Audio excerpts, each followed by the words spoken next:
We are live. Hey, everybody, welcome back to the Lou Perez podcast. I'm your host, Lou Perez. Please excuse the lighting. I got some Godfather lighting going on right now, and I don't know what my look is. I kind of look like, I don't know, 2023's Richard Grieco. So I got that going right now. I'm very excited for this show. I get to talk to somebody who I've wanted to talk to for quite a few years. And he's a great follow on Twitter. And let's welcome him to the stream. Please give it up for Mr. Steve Faktor from the McFuture podcast. Steve. Hey Lou, how you doing? Good, good. Like I said, thank you so much. I really appreciate you doing this. I've wanted to talk to you for a while. And something that we need to point out right now is that for those of you who aren't, watching this live, my head is humongous.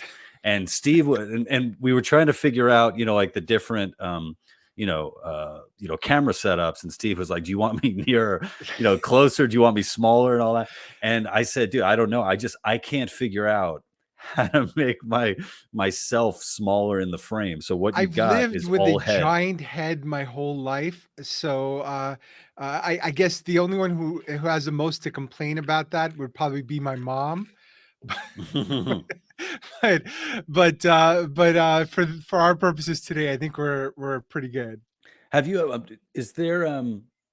I remember I played ice hockey with a kid named Anthony. I don't want to give his last name because I haven't talked to Anthony in decades, and I don't know where he is now. But one of the jokes was that his head was so massive, and it was almost like his head was like the circumference of like a waist, you know.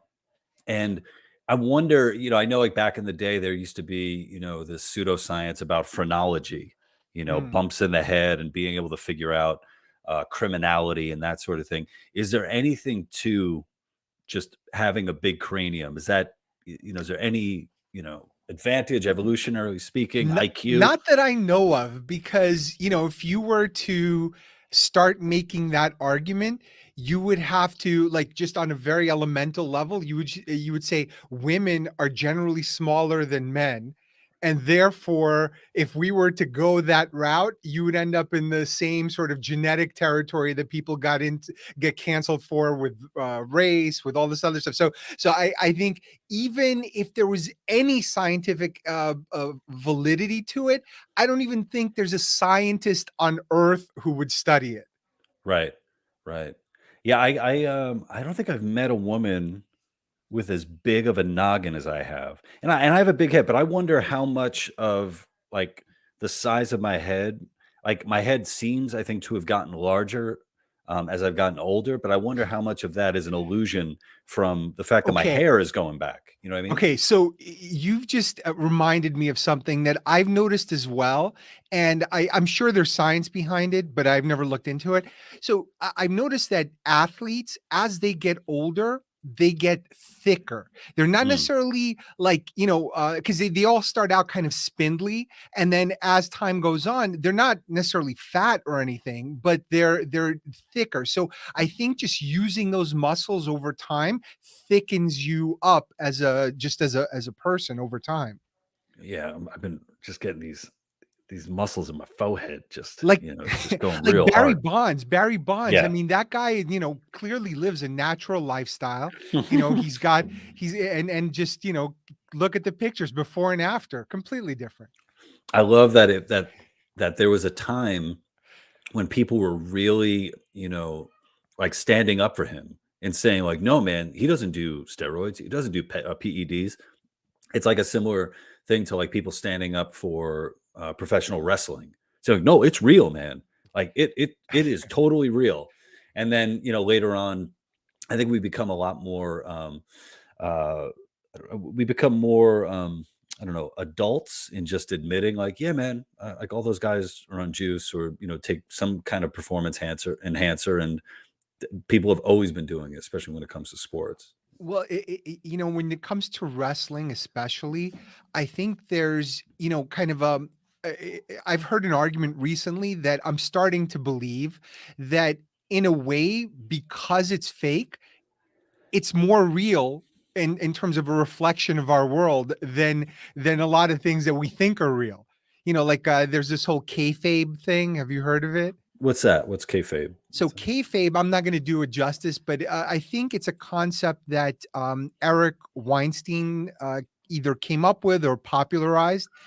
And the idea is that this a lot of life is play, sort of like a play acting, and so wrestling is the model for it, where people kind of pretend something is real but it really isn't. And so anyway, so I'm not doing it justice, but basically the fraudulence is more reflective of reality, the fraudulence of the, like professional wrestling, than are what we think is completely above board and serious. Yeah, I think one of the best South Park episodes I'd ever seen was one that took on like professional wrestling, and they did it really well because it was like the kids all signed up to do their school wrestling, and they all thought it was going to be professional wrestling, but no, it's Olympic wrestling, which is wild that that's considered amateur wrestling, and they're like, oh my god, this sucks.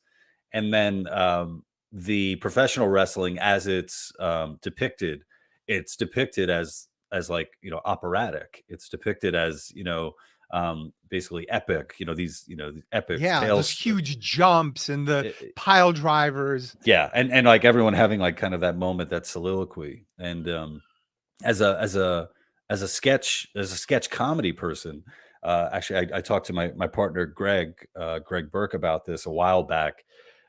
Where one of the great things about YouTube is just going down these rabbit holes. And he's like, dude, when was the last time you watched like late 80s, early 90s wrestling promos? And I'm like, I hadn't watched it in a while. He's like, you got to watch it because it's like some of the best like improv sketch comedy you'll ever see. Like just how, well, for one, every guy's a character, and just how committed they are to these insane roles, and everybody else needs to participate and play their role, whether it's a straight man or another crazy character. So definitely on that level, I think the performance wise, I mean, the guys are pretty amazing. Well, it's a great yes and exercise that never ends. And by the way, just before we get into other stuff, I've been a big fan of your sketches too. And I think, is Greg the one that you did the Wolverine sketch with? Yep. Yeah. Okay. I love that. Thank you, man. Thank you. I'm a fan. Wolverine's claws suck. And I think we're coming on maybe like, damn, it might be like 14 or 15 years. That's that was before you could grow facial hair. Yeah. I was unable to look like the Richard Grieco that's right. Before you. Yeah, and that one, I mean, when we talk about like hits, that is our hit, our magnum opus. Has like on YouTube right now, if you guys go to Wolverine's Claws Suck on Greg and Lou, has over 19 million views. I recommend it. Yeah, and I remember shooting that and just being just so annoyed and frustrated the whole night we're shooting, because we were shooting it, I think it might have been around something like summertime in an apartment in Queens, and I had all this sticky fake blood on me, and I just wanted to get out of there. You can get the real stuff in Queens. Yeah, I know. We messed up, man. I think that was all. I wonder if the real stuff is as sticky as the corn syrup and chocolate or whatever the hell we used for that. But no, man, I appreciate that. Thanks so much. And it's funny looking back at that, because when I don't look like I look back then. Like, you thickened up, but it's your athleticism. It's your athleticism. It's not me getting fat. It's me. You and LeBron, same exact thing. You just thicken up over the decades. That's right, man. That's right. So one thing I want to talk to you about. Do you identify like as a futurist? I do identify. I don't know what language to use, Steve. Come on, I don't know. I would like to identify as a trans futurist, because I think I would get way more business even than I would in my own shitty body. Let's just say you are not living in the past. You are No, I am looking living in the ahead. future, and to the chagrin of most of the people in my family. Yeah. But yeah, I mean, it sounds kind of goofy to describe it, Mhm. but only because all the other alternatives are even goofier. Because if I say that I'm a scenario planner, that you're asleep by the second word. Well, So you're gonna have to define. Well, I'd like you to define a futurist, but maybe you could define scenario planner first, and yeah. you know what No, that is. it's exactly what it sounds like. Companies, governments, agencies, they hire me to give them a pro a projection of the future. Because the only way you can make investment decisions beyond the current year, or even within the current year, arguably, is by having some point of view of what the world might look like. Mm, And if you don't, then how are you going to say, well, we're going to, undergo this multi-year investment or this change in strategy or whatever it is, and then what? Like, what is the world going to be like in 3 to 5, maybe 10 years? So that's kind of what I do. I guess the analogy I've been warming up to lately is it's sort of like my job, or a lot of it is sort of like a clam. You know how a clam has to process all of this garbage and trash in the ocean and mhm. then eventually, hopefully, come up with a pearl at the end? So essentially, I am a human garbage processor of trends, of information, of all the stuff that's coming through. And I have to identify, well, what matters and what doesn't, what's real, what isn't, and then turn that into some sort of projection. And then that's just the front half of my business. The back half is the innovation side, which, I would say probably maybe 40 to 50% of the work is on that side of the equation. So front end is, okay, well, where are things going? So where are the opportunities going to be? And then how do we actually make those happen? New products, services. When it comes to that, do you read people's palms? Do you get their astrology I sign? read I read your Twitter feed, which That no, no, I mean, you consume a lot of stuff. So I'll give you an example. Mhm, When the Ukraine war broke out, right. a lot of work was coming my way. Because a lot of people wanted to know, okay, well, this obviously has huge implications, because energy is an input to everything. Maybe not direct, Right. but indirect at the very least. Food products, everything there is driven by energy cost. So, including packaging, all the Right. plastics are made with oil or petroleum based products. So that was an example of something that's a trigger event that people go, okay, something's happening, but it doesn't happen in isolation, right? Because there's a whole bunch of other things happening at the same time, not just war, but what are the likely responses? What are the likely, like what are corporations going to do? What are so you have competitive responses. So you have to kind of use patterns, or identify patterns to see, okay, well, what is likely to happen? And you don't have to be right all the time, but you have to be close enough where people can use the information or the insights to make some decisions. Mhm. And so I think that separating that signal from the noise is probably the biggest thing. Yeah, well, one of the things I think, over the past, couple of years, it feels like a lot of, experts have just gotten it wrong, or at least the experts that maybe I was listening to. No, I don't know. I don't know. But it's sort of like, how do you build, confidence in for others, in yourself and in your brand? Like, what sort of batting average do you need for people to be like, you know what? I got to trust Steve on this, as opposed to, what's it, Kramer, or whatever the hell his Yeah, yeah, name is, Jim. or Jim Cramer, or maybe guys like uh, Scott Galloway, or Yeah, yeah, yeah. yeah. So Scott Yeah. Galloway has he's like I haven't followed him that much, but he's like the NYU professor with an attitude. Right, You right. know, And he's really like leaning into the professor title because it's the name of his podcast, it's everything. yeah. But yeah, I mean, he's done a great job. So he's kind of a template. I mean, I'm trying to hold on to at least 40% more hair than he has, just to, to have some advantages. But yeah, I think there's a lot of people who are kind of public prognosticators, and there are people who are more, kind of under the radar, or are known in the corporate sphere, like Faith Popcorn and people like that, who people might know of her or have heard the name, but she kind of exists in that corporate realm where, Popcorn. Last name? Popcorn. Yeah, you could follow her. She follows me on Okay. Twitter. But no, but what I was going to say, I think it's important to set where you thrive and where you're not so strong. So, I did an episode on the podcast once breaking down expertise and where expertise breaks down and why expertise is breaking down now more than ever before. So, if you picture like a 2x2, right? There are problems that are known, and there are, um, so the problem is new, and you only focus on one area of expertise. So there, I'm not going to be your best guy. If you get the medical guy, if there's a specific medical issue, and if it's a problem that's known, like we know about cancer, right?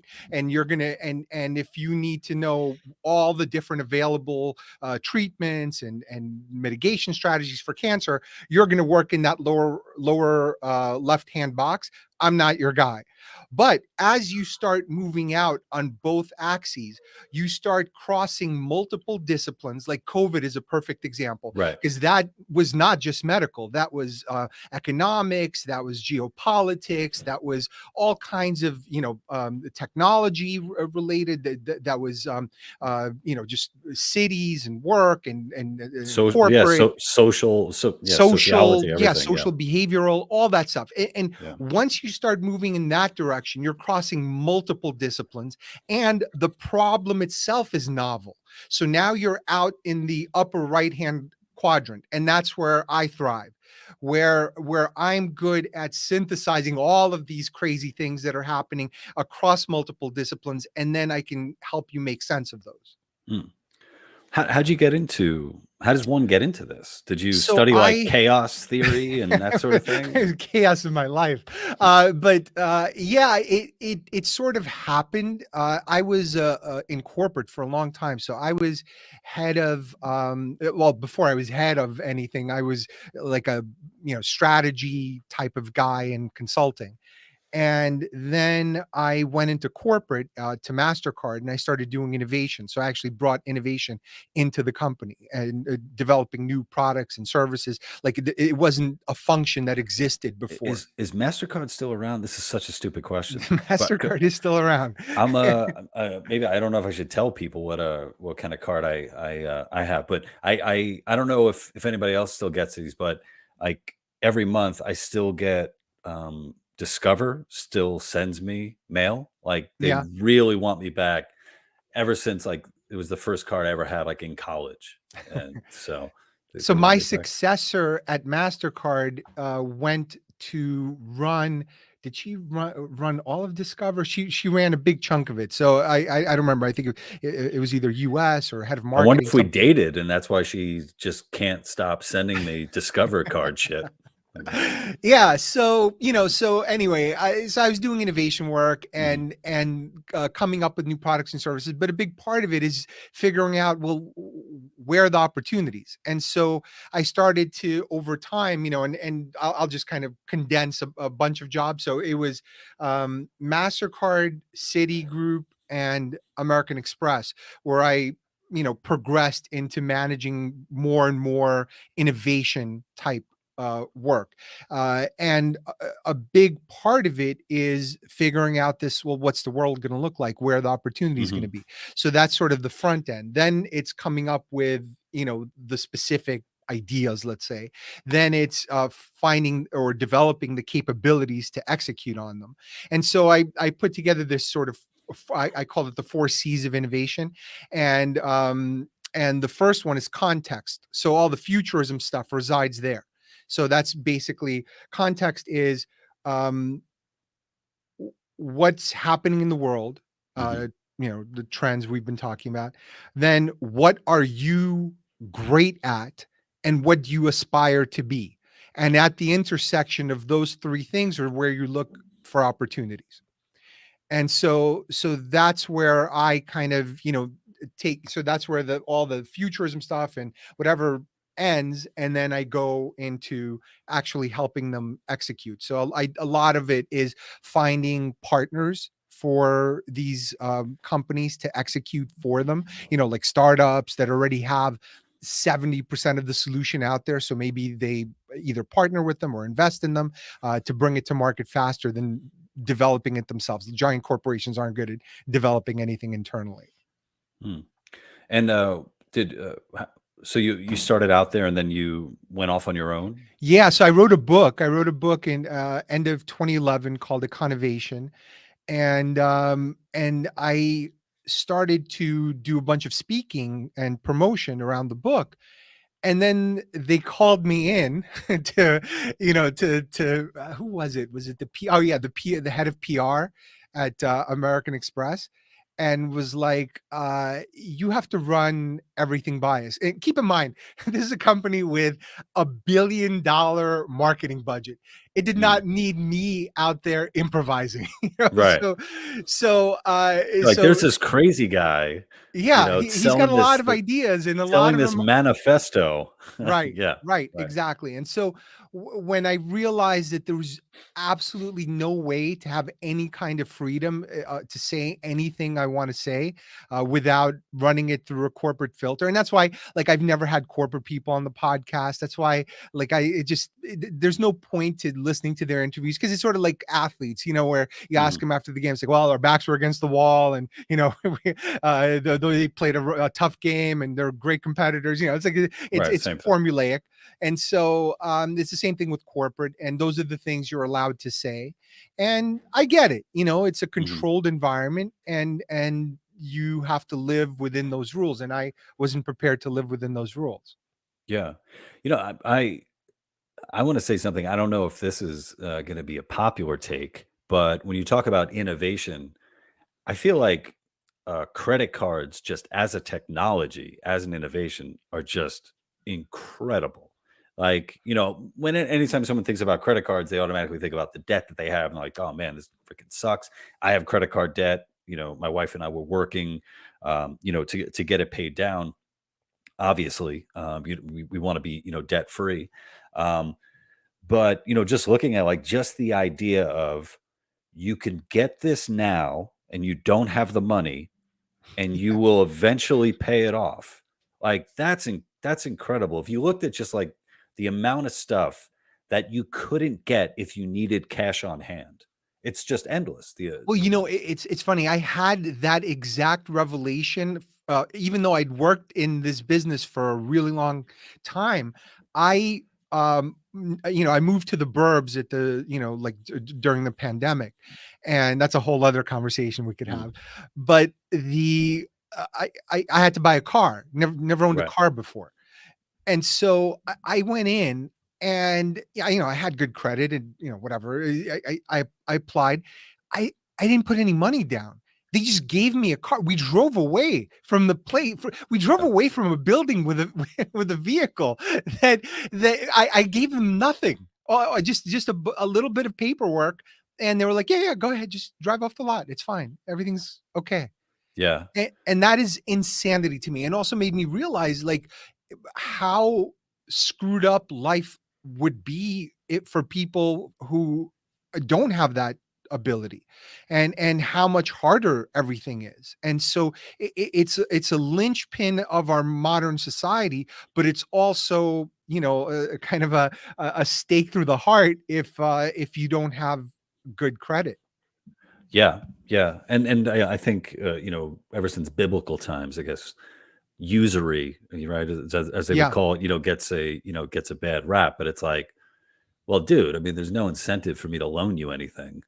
right? If Yeah. how do they describe it? It's like, why would I give up $10,000 now to loan you for $10,000 in the future? Like, it doesn't make any Yeah. sense. I'll give you $10,000 now for 12,000, in the future, or, it just makes more sense. So I feel like there's, a lot of people, when it comes to discussions of debt or economics or finances, just in general, it's always like, sort of the negative aspects of it, rather Yeah. than like, wow, it is pretty amazing how we're able to, you know, interact with one another. And, if it even is like on a level of, being able to take a loan and, eventually pay it back. And as much as I've kind of been steeped in personal finance, all that stuff, there are people who are like ninja level at managing debt. And when I say managing, not just paying off cards, I'm saying using it as a tool for, exponential wealth. I mean, Hmm. to the point where, governments are giving you money, and so it's a pretty powerful tool. Like, all this cheap money that we've had for decades, or at least let's say a decade and a half up until recently. Um, you know, there are so many people who made fortunes getting virtually free loans from the government and buying up all this property. Like the asset price inflation has all been because of easy money, and it's accessible to a very small fraction of the population.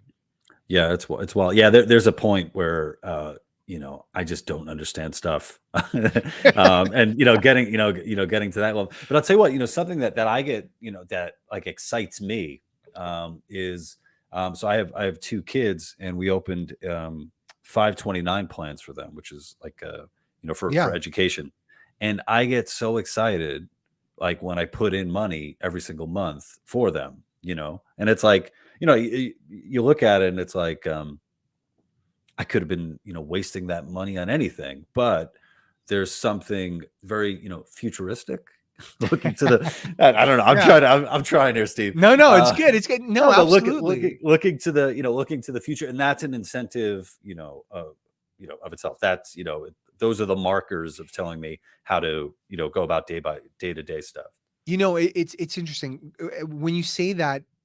I think this is a very underrated part or a societal benefit of having kids.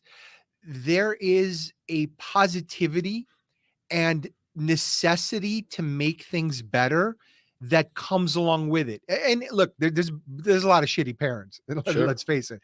But once you have kids, that almost necessitates, hey, I have to plan for the future. I have to care about the future to some extent just for their sake. And so that is being lost as people have fewer kids, and and the population starts to taper off. That's a big problem. You start to feel futureless. And that Mm, 529 plan is that you just described is kind of like a microcosm of positivity, of this, like aspirational thing that you have. And look, we're going to have a world where not everyone's aspirations are going to come true, but the fact that you have it is hope. That is the definition of hope, and I think it's so important, and a lot of it is being lost. no, no, no. I appreciate that, and something that, a couple of years ago, I had a fan reached out to me, and was a really nice, message. I'm so easy to get in touch with, like, maybe too easy to get in touch with. But someone, reached out to me and asked, like, Lou, are you hopeful for the future? And I thought about it for a while, and I said, I am hopeful because I don't have any other choice but to be hopeful. It's like, Right. I have a child, on the way, and it's like, if you're not hopeful, well, you got to create your own hope. Yeah. You got to do it any way that you can. And, yeah, I'm not saying it. No, you know what I am saying? Everyone get out there and have a kid, because Yeah. that will, trigger something in you. At least it did in me, about the Yeah, and future. you know what it is? It's I wrote a piece on this a while back, but I think the key to, if not happiness, contentment and fulfillment and satisfaction, it's obligations that you choose versus obligations that are burdened upon you. Because if someone is telling you you must do this, it could feel, it could feel hard. I guess there are variations of that where it's like, you have a sick parent or something and you have to Mhm. take care of them, like that's put upon you, but you feel like it's important to do. But a lot of obligations are not that. But if you choose to have a child, that is an obligation that you chose, and there's a certain type of empowerment that comes along with that, and that hope and positivity that we talked about. So I think that combination produces contentment in a way that very few other things can. Yeah, for me, if I'm being honest, it's produced quite a bit of stress. Yeah. But it's more of, I have a tendency to catastrophize anyway. So like, um, not like this is going to be turned into a therapy session. Yeah. But I have a tendency to catastrophize. I have a tendency to take things very personally, like even in business, Mm. and uh, and those two things can like send me spiraling, so like just like stressed out, like worry, and all that. And then the fact that I work in entertainment, there's just like, uh, a part of me is, I'm very proud of where I am, and I know how hard I worked, to get here. But then another part of me just realizes, you're an entertainer, you're a producer, you're a comedian. Like, it can go like that, Yeah. and strapping a wife and two kids to the back of a clown, Shaky. Yeah. you know, Yeah. it can be, Yeah. it's like, risky, it's risky. And I think that there's something to that, where I kind of think, you know, I feel a little bit more dangerous, like when I say something that might be a little, Yeah. a little Things are on out the there. line. Yeah, Yeah. it's like, where it's like, if I'm a 21-year-old kid who, has like four roommates, and I'm doing my comedy and saying whatever the fuck I want. It's like, yeah, no, it takes some balls, kid, but Yeah. try having, responsibility and lives, in your hands. So Yeah, yeah. You've created, well, entrepreneurship is essentially that what you just described, because we're at a point in in society, really, in our evolution as a society, where the world no longer creates monsters for us. I mean, every once in a while there's a Putin who invades your country, mm, so the monsters still exist. But generally speaking, when you live a life that's pretty comfortable and you have an office gig under air conditioning and in a comfy, Herman Miller chair, you're doing all right, and and so, and in that world, you can lull yourself into stagnation. And so a lot of people, like the top entrepreneurs, a top creative people, they're driving themselves. They're creating their own monsters. They're creating their own Putins to invade their lives so they can go out and, and be successful.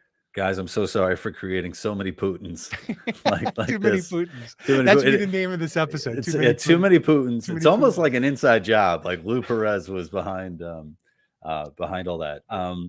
Some of the stuff, that like I told others, you're a great follow on Twitter, because you have really great threads, and from day to day, I'm not sure what you're going to be taking on, which is not no, and that's a great thing. It's like, I think there's drugs they prescribe for that. I think that's like a Zoloft, cry for Zoloft. yeah, from day to day, like, man, he's manic, he's down, I don't know what's going on, Yeah. but Sometimes he wakes up Republican. Sometimes he wakes up Marxist. What's yeah, going what's on? going on here? But one of the things, at least in recent memory, and a comment came in, uh, in regards to, Budweiser, Bud Light in particular, and Bud Light's decision to have Dylan Mulvaney, a Yeah. trans woman, to be, sort of a spokesperson Yeah. for the brand, and it came out around. I don't know if it was on April Fool's Day It can't, or I think, well, I saw it on April Fool's, and yeah, I think I tweeted something snarky. I was like, well, 6 hours left to enjoy this, because I thought it was a prank, and it right. wasn't. Yeah, and I think a lot of people thought it was a prank, and then a lot of people realized it was real, and there was a lot of offended people. And before we get let's get into your take. I want to hear what you had to say about it. Well, before I get into my take, I'm going to respond to what you just said, the last thing, which is a lot of offended people. I don't think there are a lot of offended people. I think, first of all, I don't think there's a lot of offended males in general, because how many guys have you met in real life who have said, I am so offended by what you just said? Right. It's not a thing.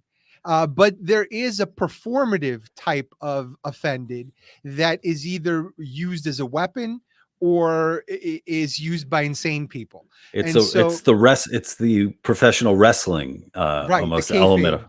the That's right. kayfabe. Yeah. Yeah. And so I think I don't know how many people are actually offended, but I think so. I had a couple of, I did like a little mini episode on this, but the general strategy when you're a brand that's basically so mature that you're now starting to decline, you're a cash cow. You milk. This is what you do to a cash cow. You don't suddenly go, wait a minute, guys, we have an idea. Make this cow into a bull. Like Mhm. we're gonna transition the cow. Right. So that is not a thing you do in business. I've never seen it done before. Yeah. Um, You can only milk a bull like what, maybe a couple of times a day. You got to let them take a you rest. can milk a bull, but that's a completely different business. Different, yeah. Yeah.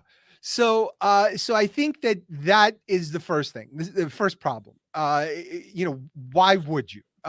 Secondly, so the normal strategy is you milk your cash cows and you redeploy that capital, that profit, into stuff that's growing.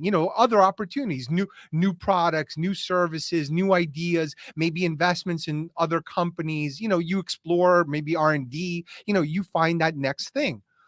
But this you don't do. And so the thing that also was confusing to me is the woman they hired seems to not like the people who buy their product, And because and by the hire you mean like the new PR the new marketing VP of person? marketing of Yeah. Bud Light. Yeah, because there was a clip that came out of her talking about this, how it was a dying brand, and she had a mission to take on, which was to grow the brand. Which, listen, it's hard to grow a multi-billion-dollar brand. There are ways. I got Mhm. into it. We could get into it if you want, but the uh, the impression I got from what she said was she called it fratty, Yeah. the branding. She just had she implied that they weren't evolved, that it's time for, to evolve. It had very faint hints of Hillary's deplorables Yeah. line, but much more subtle, in a corporate sort of way. She didn't say it out loud, but if you put all the, the trail of crumbs leads to something similar. And I think it's almost impossible to be successful when you don't love your customers. When you and I had this situation recently where a guy I know asked me to look at his pitch, his startup pitch. And as I looked through the deck, and I spoke to him after. I said, "Listen, do you like these people that you are Mm. launching this business for? Because the impression I'm getting is that you don't." And if you don't, you're not going to be successful trying to serve them if you have some sort of disdain for these people. And when you're in a bubble and, and living in New York, and you think you can market to people in the Midwest as some sort of, alien race, or you think you can cut out the people who are making you billions of dollars to find these new woke Mhm. people who are the worst. It is the worst audience. First of all, they're not big drinkers. They're not having sex. And this is all statistically speaking. I've Right. looked at the numbers. And they're never happy. Mhm. They're highly medicated, and they're combustible. You do one thing wrong, they hate you, they tweet against you, they turn on you, they turn on a dime. And so, like, is that the person you're going to build your future around? Right. Yeah, and, thinking about that too, I don't know if it's because as I've gotten older, I drink less, and um, part of it is just, like, not being able to bounce back the way I used Yeah. to. Like, hangovers hit me really hard. I get even, I've had hangovers, just sugar hangovers. Like, if I go a little too nuts and eat too much sugar. I'm not a diabetic, but just, like, it hits me, like, in the morning. So, uh, you know, health wise, it's just better for me that I'm not drinking as much. I love a Yeah. good margarita every now and then. Like, that's my drink. But as far as like drinking on the regular, I'm not doing that. And uh, what's funny with the Bud Light thing, like, just even, this marketing person, like, I totally agree, like, totally shitting on the customer base. It's also like you're trying to find new ways to sell alcohol to a younger audience, where all signs are saying, like, no, actually you should be living a healthier lifestyle. Right. So, Right. like, when it comes to like smoking, governments will do everything they can to get young people not to even start smoking, but yet here we are with alcohol, trying to, reach out, to this younger audience. So that was just, that was weird. I didn't see anybody talking about that. Yeah, the other part of what you're saying is, so I'll give you the flip side, which is the Yeah. corporate end of what you just said, which is the way these jobs are defined. She couldn't even make those kinds of moves because she's in a corporate box. So they give her a vertical brand. So they're like, Mm, okay, Bud Light, because Bud and Bud Light are even separate departments. Like right. those are completely different lines of business that are managed separately. And then she has a functional role, which is marketing. So even if she wanted to do some of these other things and say, hey, let's make a healthy thing, let's do this, that's another guy or woman, like Mhm. the hard seltzer arguably maybe is healthier, maybe you have it on the treadmill or something. but but that is completely a different department. She has to get on an elevator, like meet with another person. Even that, when I made a joke about, they need a non-binary person to be the spokesperson for a non-alcoholic beer now, because it just, a play on words, non and non. I But want to see I want to see non-binary elevators that have no numbers. yeah, exactly. You never know, am I going to get there? Yeah. But like, someone like Dylan Mulvaney, which I was on my friend's podcast, Live from America podcast, with Hatem Gabor and Noam Dwarman, and a comedian, a transgender comedian was on, Jay, and Jay and I were talking about how, like, forget about, like, the controversy of, like, the trans person. It's like, this is an annoying human being. Like, Dylan Yeah. Mulvaney is so fucking annoying. Like, Yeah. you know, um, so they go with this person, and then they align Dylan with Bud Light, when I think you do have an opportunity, like you were saying, the other flavors, like, give Bud Light, Bud Lime or something like that. Like, something that's different, that doesn't have as big of a fan base, a drinking base. I don't know. It seemed like even there were opportunities to do something that wasn't going to alienate, your customer base. Yeah, I mean, it's still Anheuser-Busch. It's a massive company. If you're determined to see, but this is the thing. It's like everyone has to view uh, diversity within these very small, within they want to put it in places where it doesn't make sense. Like, do you look at diversity across all of Anheuser-Busch, or do you look at diversity within each single item that they sell? Right. Because one is a nonsensical way to look at it. Like, yeah, I understand you want to be diverse, you want to represent different people, you want to go after different markets. Knock yourself out. It's the same thing they do with superheroes. It's like, hey, now all the Ghostbusters are trans. I'm like, okay. I mean, is there a good reason for you to do that? Is there like did you write a great story where that makes sense? Or did you just kind of wedge it in because you think that's, so I call that the Hannibal Lecter strategy, because like you literally put the skin of another person on your face and you're like, I'm that guy. I'm him. And I'm Right. like, no, you're exactly the guy I know who's wearing a bloody mask. And that's exactly what they're doing. They're putting on the bloody mask of wokeness and saying, oh, now we're trans friendly. I'm like, you had no opinions on gender for decades. And now Right. all of a sudden, Bud Light is our shining light into the future of gender. I'm like, you're full of shit. So you're still Hannibal Lecter. You just now have a mask, a trans mask on. Right. Yeah. Yeah. Like I wonder, it's probably like an easy parody to do, but just like, have like Dylan Mulvaney push like Colt 45 or malt liquor and stuff, where it's sort of stuff that was predominantly the urban market. It's like, you know what? I think Dylan could be the new face. Could be the new Billy D. Williams Yeah. of Colt 45. It's like, you know what it would be like? It would be like, do you ever see the Brady Bunch movie? Hmm.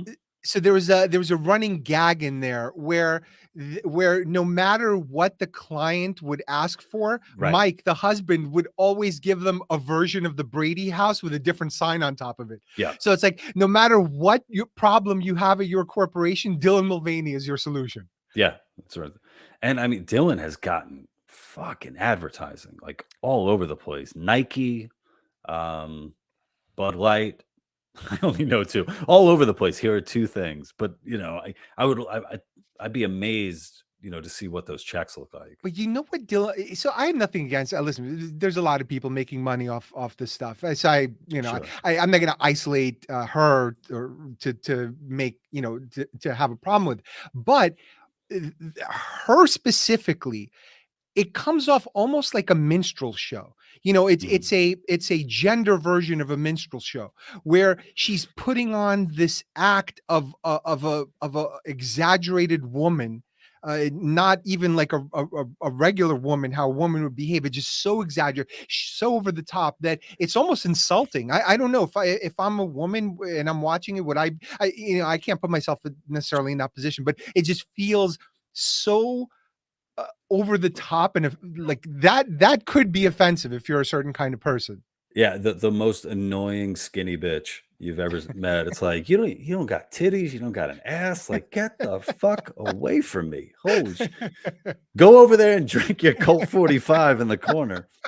Uh, um, uh, yeah. yeah, no, it's wild. I wonder, what the future holds for, other products that well, actually, I was going to say other products I don't buy, but I think I have like a 18 pack of Bud Light in my garage that's been in there for months. So it's been through like all different like temperature drops.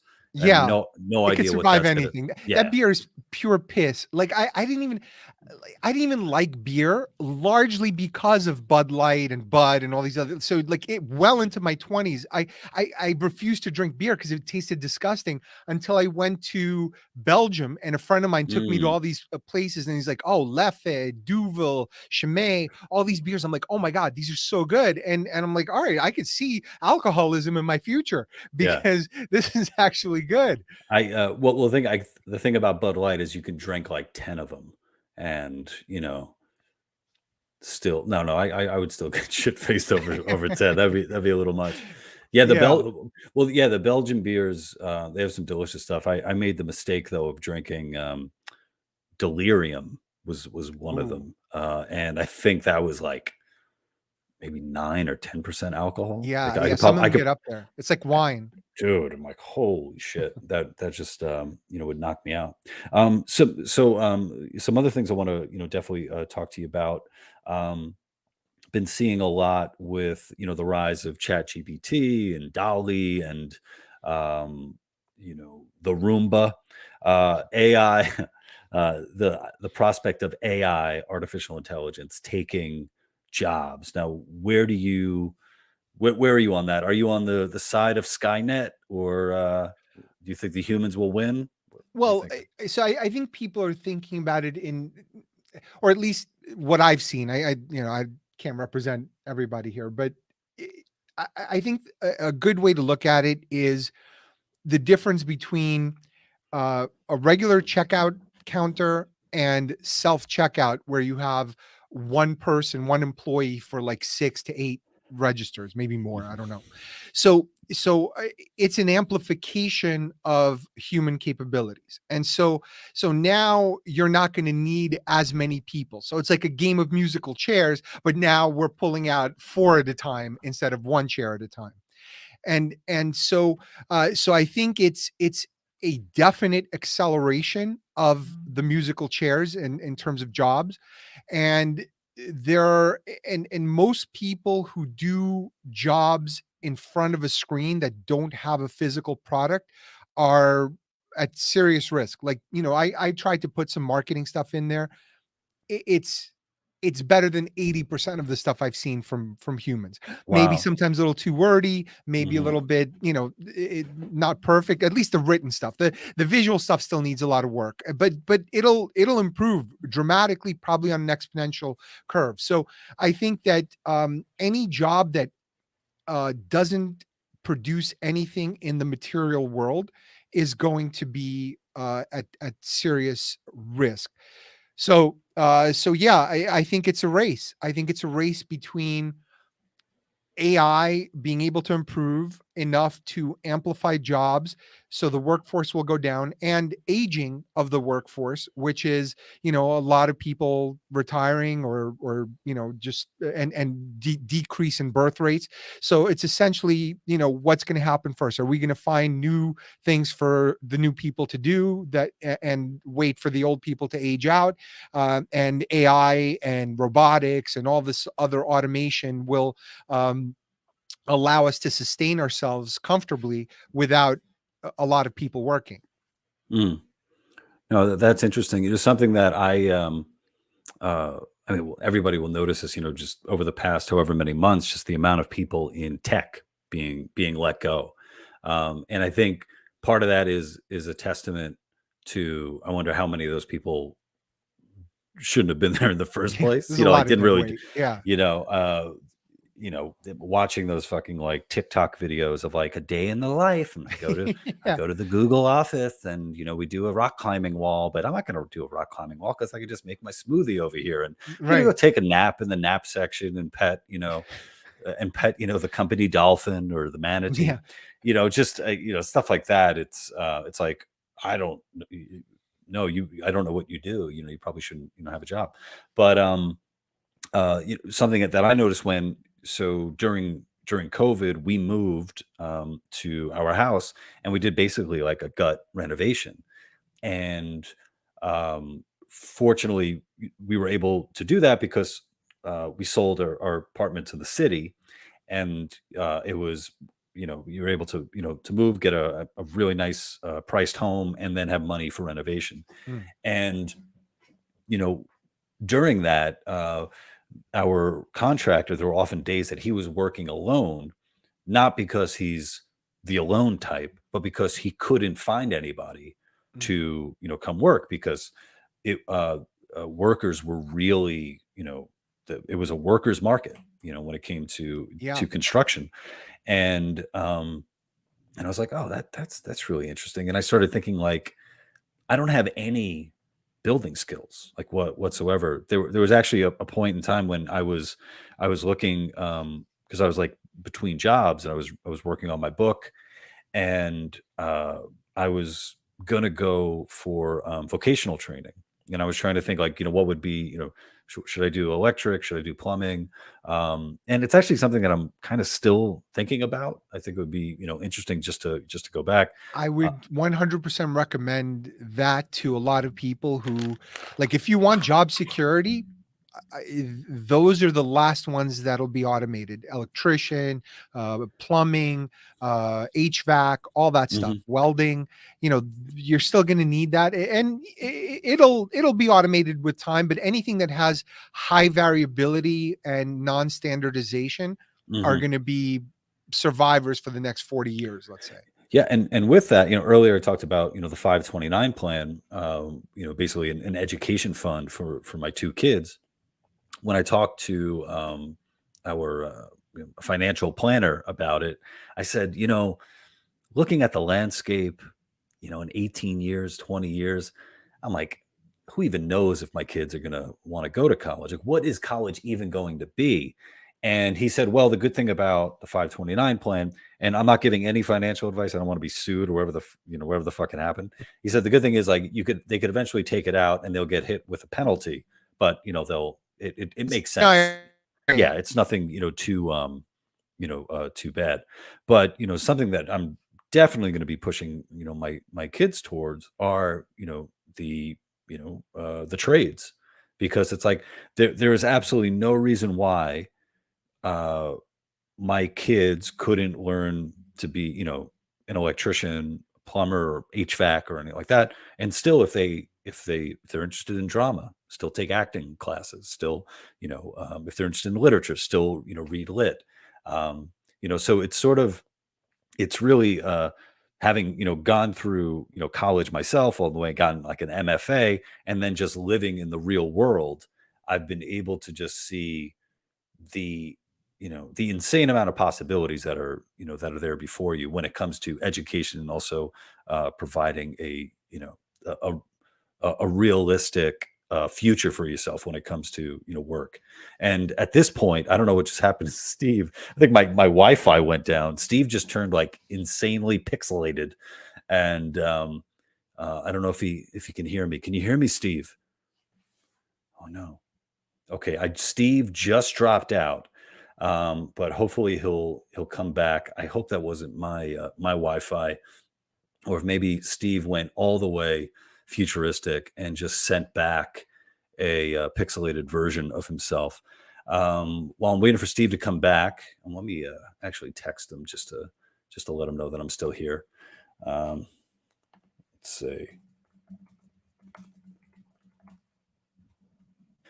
Yep, there he is. He's back. Hey, Sorry about that. It must have been a Wi-Fi problem. Um, did you hear anything I said? I no. hope so. Oh shit. Well, I'm not gonna. Well, basically, what I'm gonna say is, for my kids, in the future, definitely going to be, pushing them towards a trades path. With me, the idea being, there's nothing stopping somebody from learning a trade and also getting, Yeah, and doing the creative stuff. Yeah, I yeah, heard you say. and doing the Yeah. humanities too. Uh, and fortunately, we live in like in a neighborhood where a lot of people do that. There's a lot of people working in their garages on stuff. So The two things that worry me about AI, there's a few. One is, there's a reverse. It's called the Baumol effect. I don't want to get into the whole economics side of it, but essentially it means that if you were to price a haircut in 1950 and price a haircut in 2023, the haircut, even if you adjust for inflation, the haircut in 2023 is going to be more expensive. And you're like, well, why? Well, because all the other jobs have gotten more productive and they are getting paid more. And so you need to, just to survive and buy groceries mm, and do all this other stuff, you need to make more money in order to be willing to do that work. And that increase is real. And so what happens when you let in a lot of cheaper labor? you have a reverse effect, right? Where, salaries go down. And essentially what's happening with AI is like unleashing millions of specialized low wage workers into the economy. Mm, And so that could have a huge collapsing effect on wages, because now you've essentially unleashed a bunch of like low wage workers into the economy. And yes, there'll be some people who are able to use I was just going to say, all the AI are Mexicans. Just all these Mexican AIs taking your jobs. waiting in front of the Home And Depot. the Home Depot, just all these like binary, binary codes just going back and forth in front of the Or Home in front of Depot. Microsoft offices instead of Yeah, Home Depot. yeah. But yeah, it's essentially that. And that to me, because and there, it goes hand in hand with my other fear here, which is because the economics are so wildly lopsided. I mean, we're talking about the difference between making an image in minutes or seconds versus someone taking a week to do it. Like Right. it's wildly different. And once it gets that good, like so that's one concern, the wage part of it. The other part of it is the um pure oppression of it. Because think of it this way, and the oppression happens through economics. So if you are a designer, right, and you have this awesome, wild idea for an ad campaign, but the guy who's using the AI has another idea. Your idea is going to take a week to do. That guy can do his idea in 45 minutes. Guess what's going to happen? Guess which one's going to be picked? That one. Now, the AI is not very permissive. It's a domesticated bitch. Like if you tried to use the Microsoft AI, it is a pure unadulterated risk management. It is a censorship machine. Like I tried to turn the transcript for my last episode, the Bud Light episode, into a blog post. I put it in, it started going and started showing me results, putting paragraph after paragraph, and then sorry, we can't do this topic. It's too controversial. We don't want to offend anybody. Cut it off. Deleted all the prior product Wow. that was created. It is a pure enforcement mechanism of unbelievable proportions. It is pure squelching of speech, pure squelching of creativity, sheerly through economics. No one in government ever has to lift a finger because it's all going to be done by the risk management of the companies that own these AIs. So essentially the Overton window is going to be like do you remember the Seinfeld episode where Kramer slid salami slices under the door? So I don't that, remember no, so that. there was an episode where like someone was stuck in the apartment, and Kramer had a salami slicer, so he would just slice salami, and that's the only thing that could They feed could the eat. person. Yeah, so our Overton window is going to be this little gap between the door and the Wow. floor where you're going to squeeze salami slices. That's That to me is the biggest fear. So this is the battle. The battle is uh, the economics one is going to be lost. And the question is, who will pay for heresy? Who will pay for Lou Perez to do his super creative sketches when the machine can create less controversial sketches in a fraction of the time at a fraction of the cost? That's an amazing question, and I think an amazing point for us to stop over here.